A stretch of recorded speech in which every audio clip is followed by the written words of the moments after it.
Hi, my name is Christy Valentine, and I'm doing the Coretta Scott King award-winning book, Trombone Shorty, this week. I chose this book because I thought it was a really interesting biography about, a time set in New Orleans, and it kind of gave an important lesson on perseverance and never giving up. And basically, the story is about a young man named Troy Andrews, and he was growing up in the rich town of New Orleans. In New Orleans, there's a ton of music happening, parades, really, rich foods and cultures, and it's constantly surrounding Troy as he's growing up.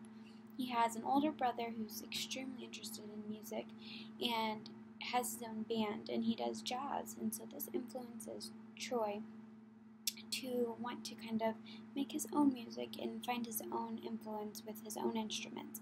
And so this causes him to, be interested in music just as his brother was. So he finds a trombone that barely works, but he's determined to make use of it and make music that is, really good. So he finds this trombone, and he was around 6 at the time, so the trombone is almost bigger than Troy at the time. And for this reason, he gets the nickname Trombone Shorty.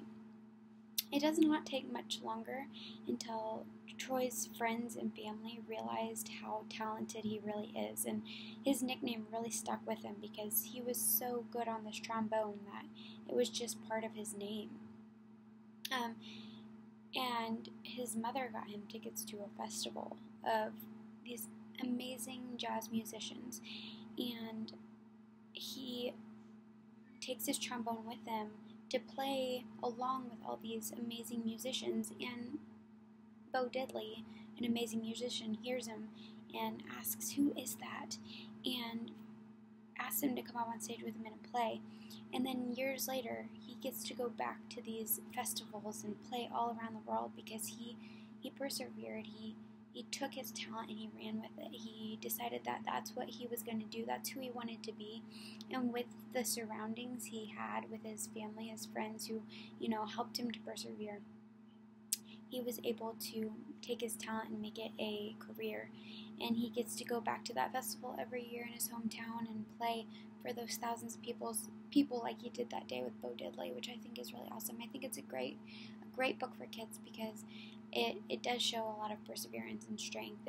It shows that if you surround yourself with people who help to influence you in positive ways and inspire you to be the person you want to be, and you keep going and you don't give up, if you have that one talent that you just want to excel in, just persevere, because sooner or later it can click and you can take that talent and just go all the way with it. And that's kind of what Trombone Shorty did.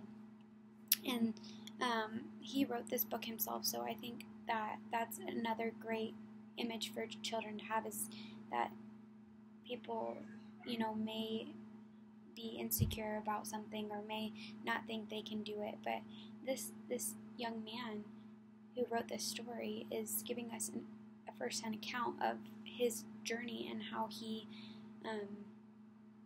he made that decision that he was going to be someone and be good at doing this instrument, and because he surrounded himself with positivity and people who really encouraged him and inspired him to be successful, he was able to follow his dreams. And I thought that's just an amazing way to tell a story for children. I think every story should have a lesson and a message for our students, and I think that is just a really good one. I think that's something I'll read to my students when I become a teacher to, enhance that teacher-student discussion on believing in yourself and moving forward and progressing with something that you really believe in. And then a strategy that I thought would be really good for this story is to let students listen to the story, let students listen to Trombone Shorty's actual music and come up with different ways that it's influenced them, and write stories about the character traits that Trombone Shorty had that got him to where he was today, and how the story and his music might help influence them in their lives in something that they are passionate about. Overall, I think it's a great story. I think it has great lessons and messages within it, and I would recommend any student reading it. Thank you.